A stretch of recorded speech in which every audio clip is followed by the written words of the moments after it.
La gloire de Dieu ne reviendra que lorsque la présence de Dieu remplira la maison de Dieu. Alors seulement la voix de Dieu sera réellement entendue.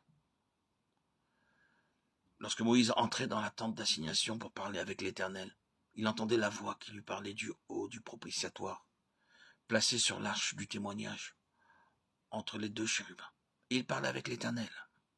Livre des Nombres, 7,89.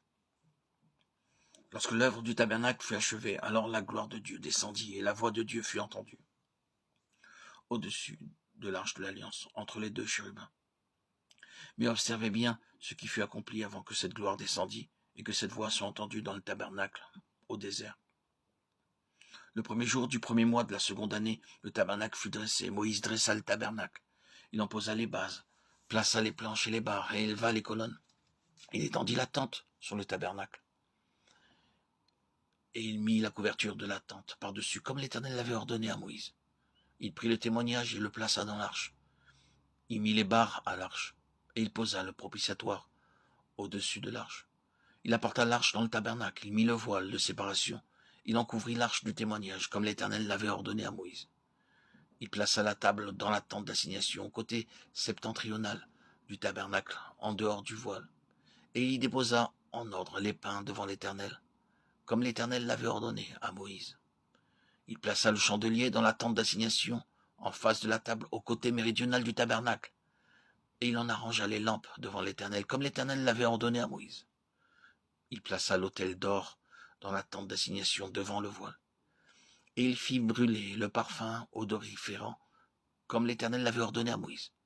Il plaça le rideau à l'entrée du tabernacle, il plaça l'autel des holocaustes à l'entrée du tabernacle, de la tente d'assignation. Et il y offrit l'holocauste et l'offrande, comme l'Éternel l'avait ordonné à Moïse. Il plaça la cuve entre la tente d'assignation et l'autel, et il y mit de l'eau pour les ablutions. Moïse, Aaron et ses fils s'y lavèrent les mains et les pieds. Lorsqu'ils entrèrent dans la tente d'assignation et qu'ils s'approchèrent de l'autel, ils se lavèrent comme l'Éternel l'avait ordonné à Moïse. Il dressa le parvis autour du tabernacle et de l'autel, et il mit le rideau à la porte du parvis. Ce fut ainsi que Moïse acheva l'ouvrage. Alors la nuée couvrit la tente d'assignation, et la gloire de l'Éternel remplit le tabernacle. Moïse ne pouvait pas entrer dans la tente d'assignation parce que la nuée restait dessus et que la gloire de l'Éternel remplissait le tabernacle. Aussi longtemps que durèrent leur marche, les enfants d'Israël partaient, quand la nuée s'est levée de dessus le tabernacle. Et quand la nuée ne se levait pas, ils ne partaient pas, jusqu'à ce qu'elle s'élevât. La nuée de l'Éternel était de jour sur le tabernacle, et de nuit, il y avait un feu aux yeux de toute la maison d'Israël pendant toute leur marche. Exode, chapitre 40, 17, 38. Notez bien maintenant ce qui arriva lorsque la gloire descendit.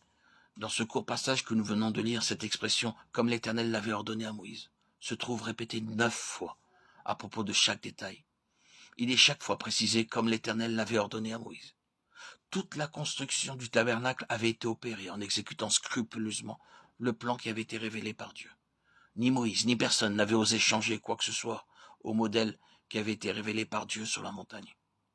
C'est pourquoi cette phrase « comme l'Éternel l'avait ordonné à Moïse » est répétée 9 fois dans ce passage. Et c'est ensuite seulement que nous lisons « et la gloire de Dieu remplit le tabernacle ». La nuée vint se poser sur le tabernacle et tous les mouvements du peuple étaient gouvernés par cette nuée qui se trouvait sur le tabernacle.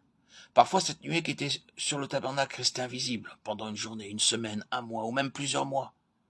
Mais il arrivait aussi quelquefois que cette nuée se levait au-dessus du tabernacle soit le matin ou le soir, ou même au milieu de la nuit. Il arrivait même que cette nuée s'éleva tandis qu'ils dormaient ou bien encore lorsqu'ils étaient en train de manger. Et dès que cette nuée se levait, c'était pour eux l'ordre de se mettre en route.